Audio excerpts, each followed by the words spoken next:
तो अब स्टार्ट करेंगे अपना नया टॉपिक कैलकुलेशन ऑफ गुडविल का। Case number 1 average profit method. तो ये एवरेज प्रॉफिट मेथड में हम गुडविल कैलकुलेट करते हैं। Goodwill is equal to average profit into number of years purchased.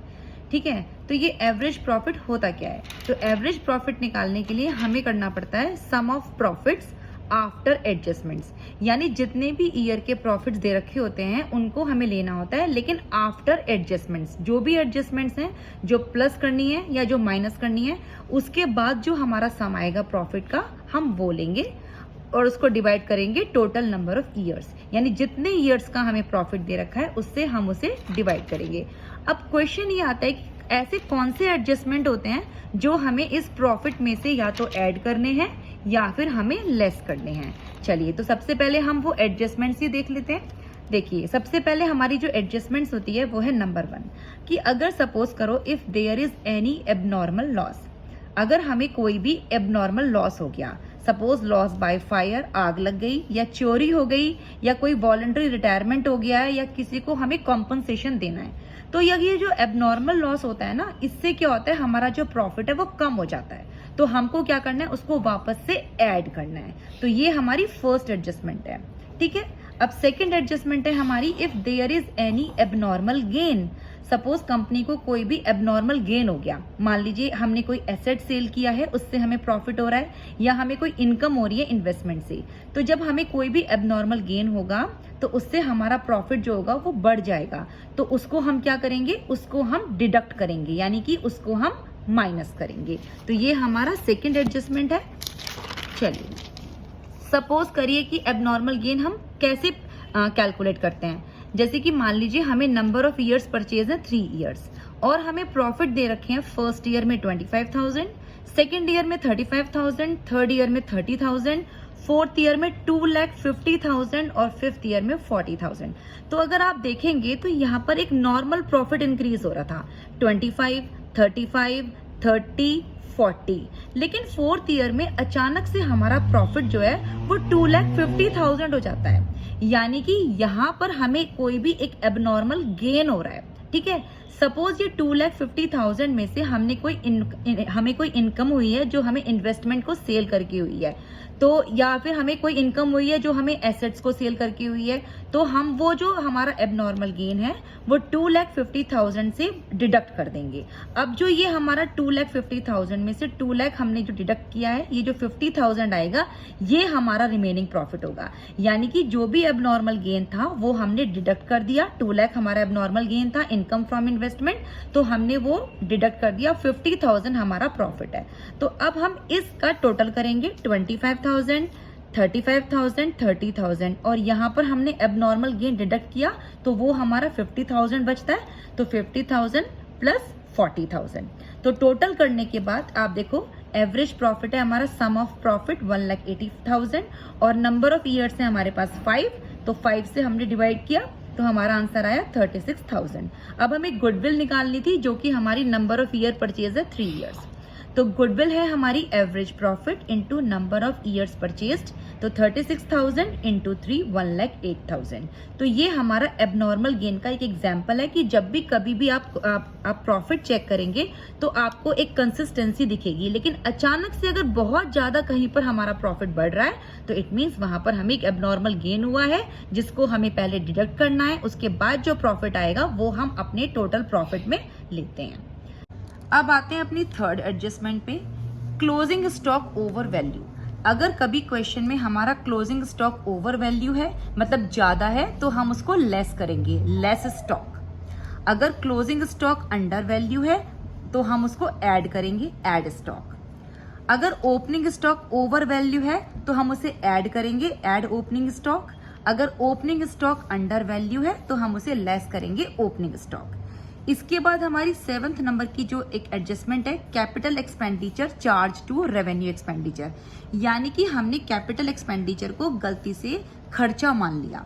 ठीक है, कैपिटल एक्सपेंडिचर होते क्या है, ये एसेट्स होते हैं बैलेंस शीट में। जैसे कि मान लीजिए हमने कोई कार परचेज की है, या हमने मशीनरी परचेज की है, या हमने बिल्डिंग परचेज की है, तो ये हमारे प्रॉफिट होते हैं, लेकिन गलती से हमने इसको खर्चा मान लिया, यानी रेवेन्यू एक्सपेंडिचर मान लिया। अब जब हमने इसको अपने एक्सपेंस मान लिया है तो ऑब्वियसली हमारा जो प्रॉफिट है वो कम हो जाएगा, तो हम अपने इसको हम वापस से ऐड करेंगे, एड बैक।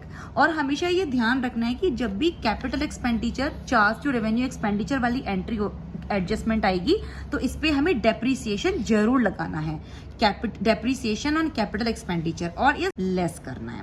यानी कि ये जो केस नंबर 7 और 8 है, capital expenditure charge to revenue expenditure और ये डेप्रीसिएशन ऑन कैपिटल एक्सपेंडिचर, ये साथ साथ चलेंगे। जब भी आप ये एडजस्टमेंट करेंगे तो आप इस पे डेप्रीसिएशन जरूर लगाएंगे और इस डेप्रीसिएशन को हमें लेस करना है।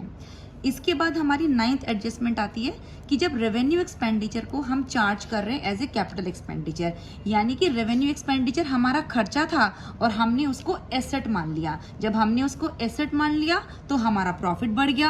अब प्रॉफिट तो बढ़ना नहीं चाहिए था, वो तो गलती से हुआ है, तो हमें उसको वापस से कम करना है, यानी माइनस करना है। ठीक है, क्योंकि रेवेन्यू एक्सपेंडिचर क्या होते हैं, हमारे एक्सपेंसेस होते हैं। यहाँ पर हमने खर्चे को एसेट मान लिया, तो खर्चे को वापस से एसेट मान लिया, प्रॉफिट बढ़ गया, अब उसको कम करो तो लेस बैक करो। अब जैसे कि मैंने बताया था कि जब भी कैपिटल एक्सपेंडिचर और रेवेन्यू एक्सपेंडिचर की एंट्री होगी तो हमें डेप्रीसिएशन लगाना है, तो हमें इस एंट्री पर भी, क्योंकि ये रेवेन्यू एक्सपेंडिचर को हमने कैपिटल एक्सपेंडिचर माना है, तो हम इस पर भी डेप्रीसिएशन और इसके डेप्रीसिएशन को हम ऐड करेंगे। यानी ये जो केस 9 और 10 था ये साथ में चलेगा। रेवेन्यू एक्सपेंडिचर को कैपिटल एक्सपेंडिचर माना और उसका डेप्रीसिएशन ये जरूर लगाना है। ठीक है, चलिए तो अब हम इसका एक क्वेश्चन कर लेते हैं। चलिए तो हमारा क्वेश्चन है कि A and B are partners sharing profits equally. They agree to admit C for equal share. For this purpose goodwill is to be valued at 150% of the average annual profit of the last 5 years profit.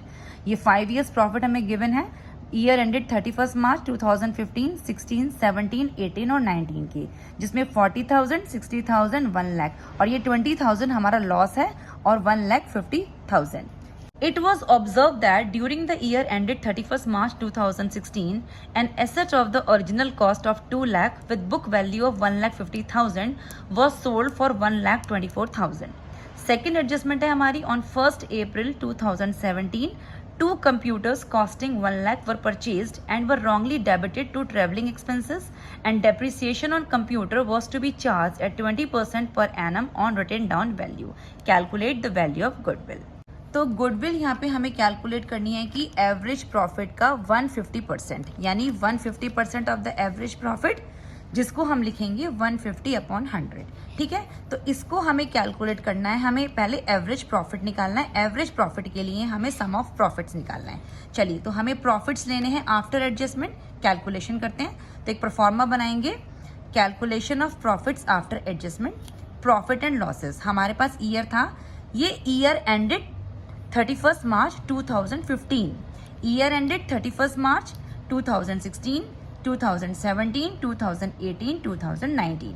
चलिए तो profit and losses जो हमें given है हम लिख लेते हैं। 40,000, 60,000, 1 लाख, ये लॉस है हमारा, तो हमने इसे ब्रैकेट में लिखा है 1,50,000।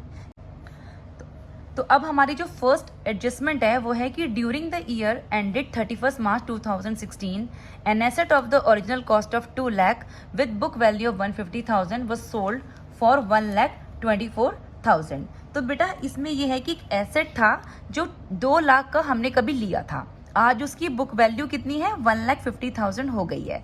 तो और वो सेल कितने में हुआ है, 1,24,000 में।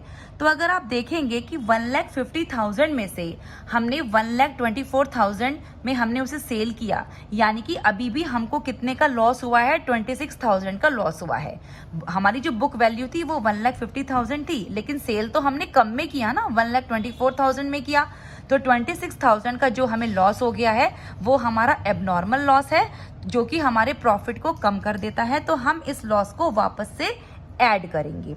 तो ये हमें ऐड एबनॉर्मल लॉस करना है 26,000। ठीक है, और ये हुआ था 31st March 2016। तो बेटा ये 31st March 2016 यहाँ पर आता है, 1st April 2015 to 31st March 2016। तो ये हमने वापस से ऐड कर दिया। इसके बाद आप देखो सेकंड हमारी जो एडजस्टमेंट है उसमें ये कहा गया है कि 2 computers costing 1 lakh were purchased and were wrongly debited to traveling expenses। तो ये हमारा जो कैपिटल एक्सपेंडिचर था इसको हमने गलती से रेवेन्यू मान लिया, यानी हमने अपने एसेट को खर्चा मान लिया। तो अब हम इसे ऐड करेंगे, ठीक है।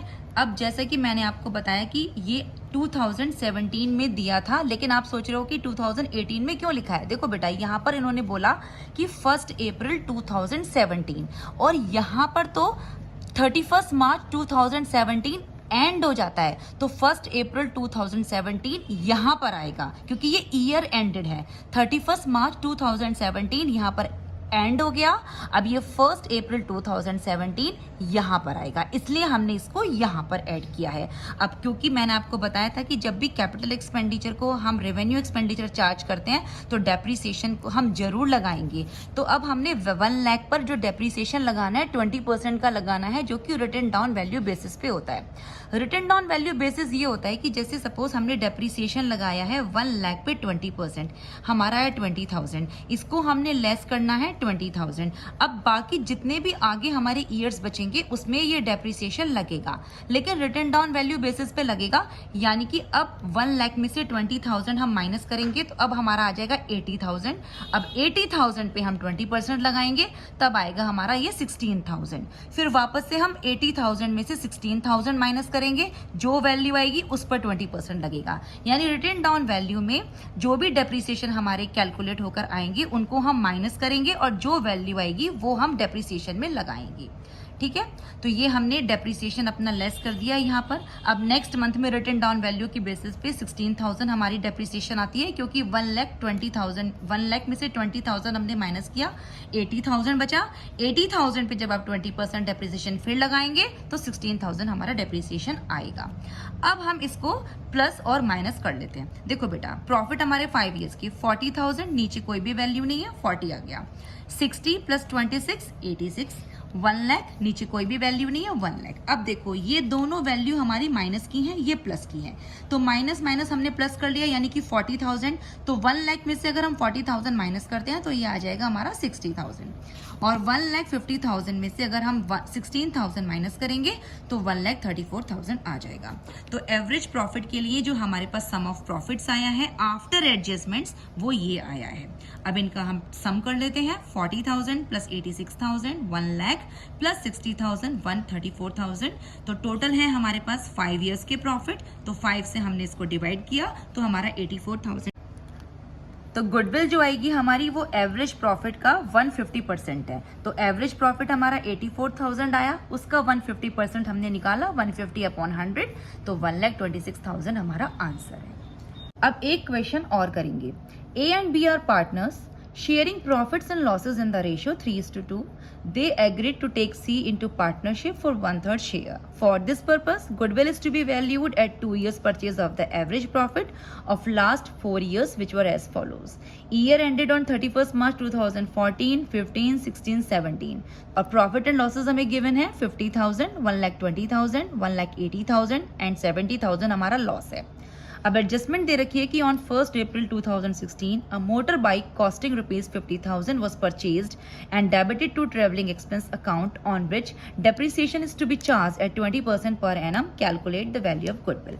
तो देखो इसमें गुडविल हमें कैलकुलेट करा रहा है average profit into 2 years purchase पर। देखो उसमें क्वेश्चन में गिवन है कि goodwill is to be valuate at 2 years purchase, यानी कि एवरेज प्रॉफिट का 2 इयर्स परचेज। चलिए तो पहले अपना प्रॉफिट कैलकुलेट कर लेते हैं आफ्टर एडजस्टमेंट।